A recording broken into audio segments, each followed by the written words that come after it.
ನಡಗ್ತಾ ಹೋಗುವಂಥ ಪ್ರಸಂಗ ಬರ್ತಾ ಇದೆ ಅಂತ. ಯಾರದೋ ಅಹಮ್ಮಕ್ಕಿಗೆ, ಯಾರದೋ ಏನಂತೀರಿ ಭುಜಬಲಕ್ಕೆ ಇನ್ಯಾರೋ ಬಲಿ ಆಗುವಂಥ ದಿನಗಳು ದೂರ ಇಲ್ಲ ಅಂತ ಅನ್ಲಿಕ್ಕತ್ತದ.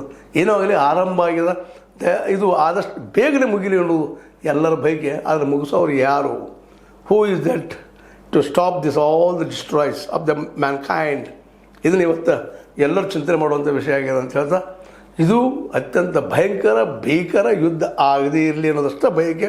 ಆದರೆ ಬಯಸಿದಂಗೆ ಆಗ್ತದೆ ಅನ್ನೋದು ಎಲ್ಲೂ ಇಲ್ಲ ಅನ್ನುವ ಅತ್ಯಂತ ನೋವಿನ ಮಾತನ್ನು ಹೇಳ್ತಾ, ಇದರಲ್ಲಿ ಎಲ್ಲರೂ ತಪ್ಪಿತಸ್ಥ, ಇರಾನ್ ತಪ್ಪಿತಸ್ಥ, ಇಸ್ರೇಲ್ ತಪ್ಪಿತಸ್ಥ, ಮತ್ತು ಅದೇ ಕಾಲ US ಅದರಲ್ಲಂತೂ ಟ್ರಂಪ್ ಮಹಾಶಯರು ಬಂದ ಮೇಲೆ ಅಮೇರಿಕಾ ಮೊದಲು ಅಂತ ಹೇಳ್ತಾ ಹೋಗಿ ಎಲ್ಲರೂ ಇವತ್ತು ನಾವು ಮೊದಲು, ರಷ್ಯಾ ಮೊದಲು, ಚೈನಾ ಮೊದಲು, ಅದೇ ಕಾಲಕ್ಕೆ ಯುರೋಪಿಯನ್ ಯೂನಿಯನ್ ನಾವು ಮೊದಲು, ಕೊನೆ ನಮ್ಮ ಭಾರತ ನಾವು ವಿಶ್ವಗುರು ಅಂತ ಹೇಳ್ತಾ ಅನ್ನೋ ಮಟ್ಟಕ್ಕೆ ಬಂದಿಂದ ಇವತ್ತು ಯಾರು ಮೊದಲು ಯಾರು ಕೊನೆಯೋ ಗೊತ್ತಿಲ್ಲ.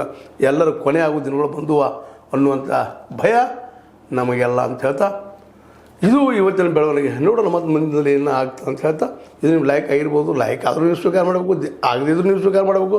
ಯಾಕಂದ್ರೆ ಯುದ್ಧ ಆರಂಭ ಆಗ್ಯದ, ಯುದ್ಧ ಅಂತ್ಯ ಅಲ್ಲ, ಪುನರ್ ನಿರ್ಮಾಣಕ್ಕೆ ಒಂದು ಹಾಗೆ ನಾವು ಅಂತೀವಷ್ಟೇ.